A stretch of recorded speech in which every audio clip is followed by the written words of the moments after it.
мисълта, че подобно нарушение би било отсъдено в полза на Айнтрахт. Ако на пътя на германския тим, например, бе някой от колсите в Шампионската лига. Именно това обаче е лукса да си голям.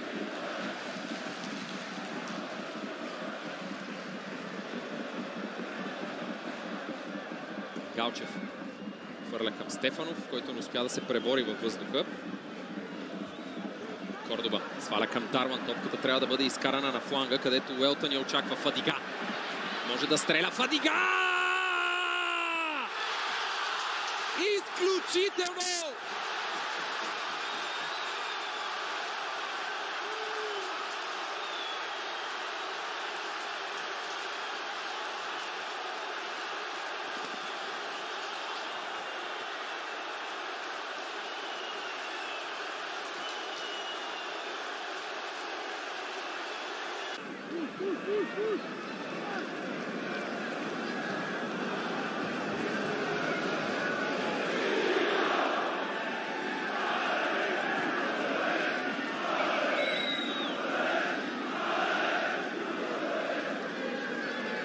Вероятно последния шанс за домакините. Подаване в наказателното поле. Топката е спряна, ще последва удар. Роналдо! 2-1 за Левски!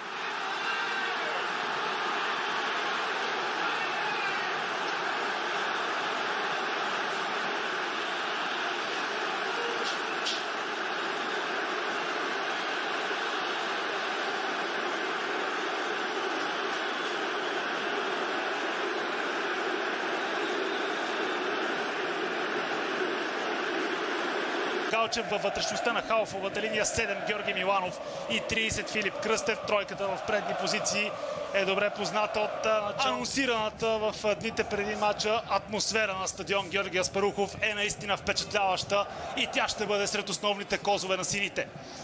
Сега добра възможност за Уелтън. Това ще бъде 1-0 за Левски!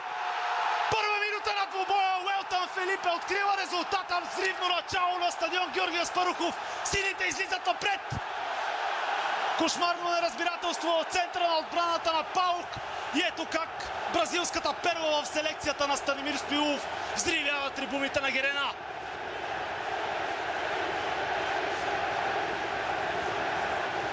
Да, грешката беше факт, но ще отбележим съобразителните действия на Уелтън Фелипе.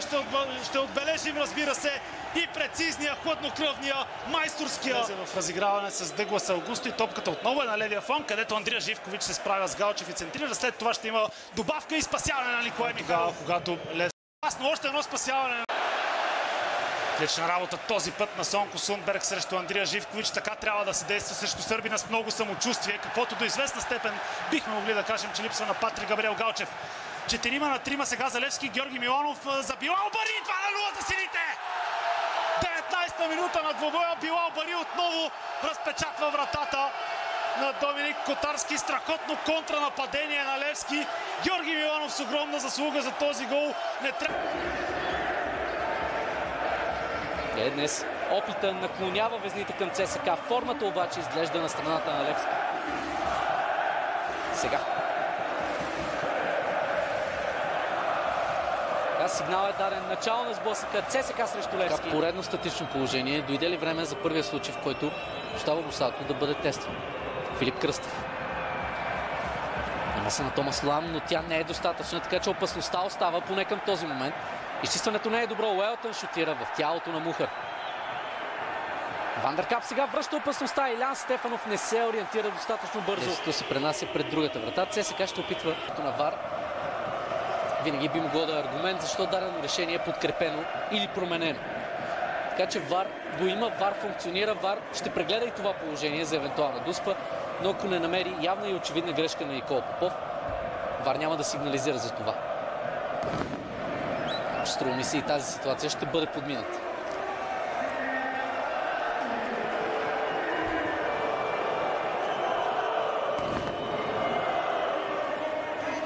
Изкъсо следят всяко едно действие на червения плеймейкър, футболистите на Станимир Стоилов. Томас Лам сега предприема много хазартни действия. Уелтън.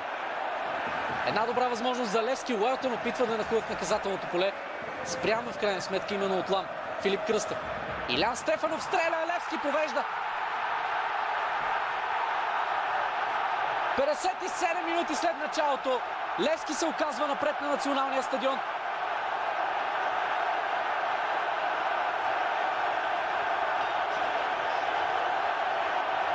Еуфория за над 15 000 по трибуните, а в този момент вероятно и близо милион сини сърца пред екраните ликуват. Левски води срещу ЦСКА в финала за Купата на България.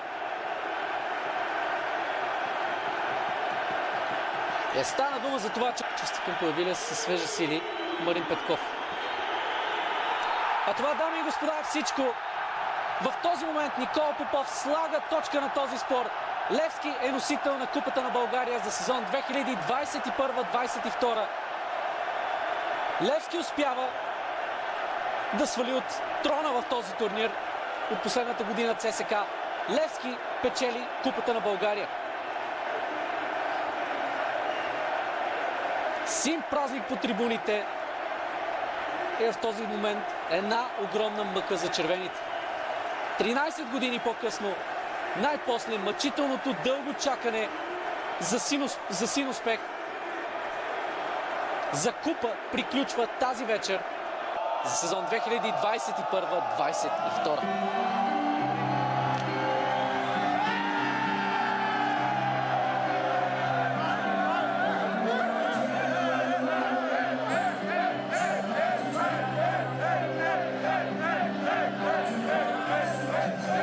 В името на всички тези фенове, които в най-трудните за синия клуб месеци не спряха да подкрепят Левски, са в основата вероятно на цялото съществуване в момента на Левски като клуб.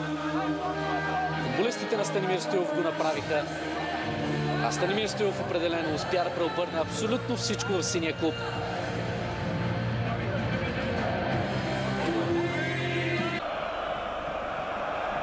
Центриране на Телкийски. Удар с глава там на Топозаков. Топката минава покрай лявата града на вратата на Десантис.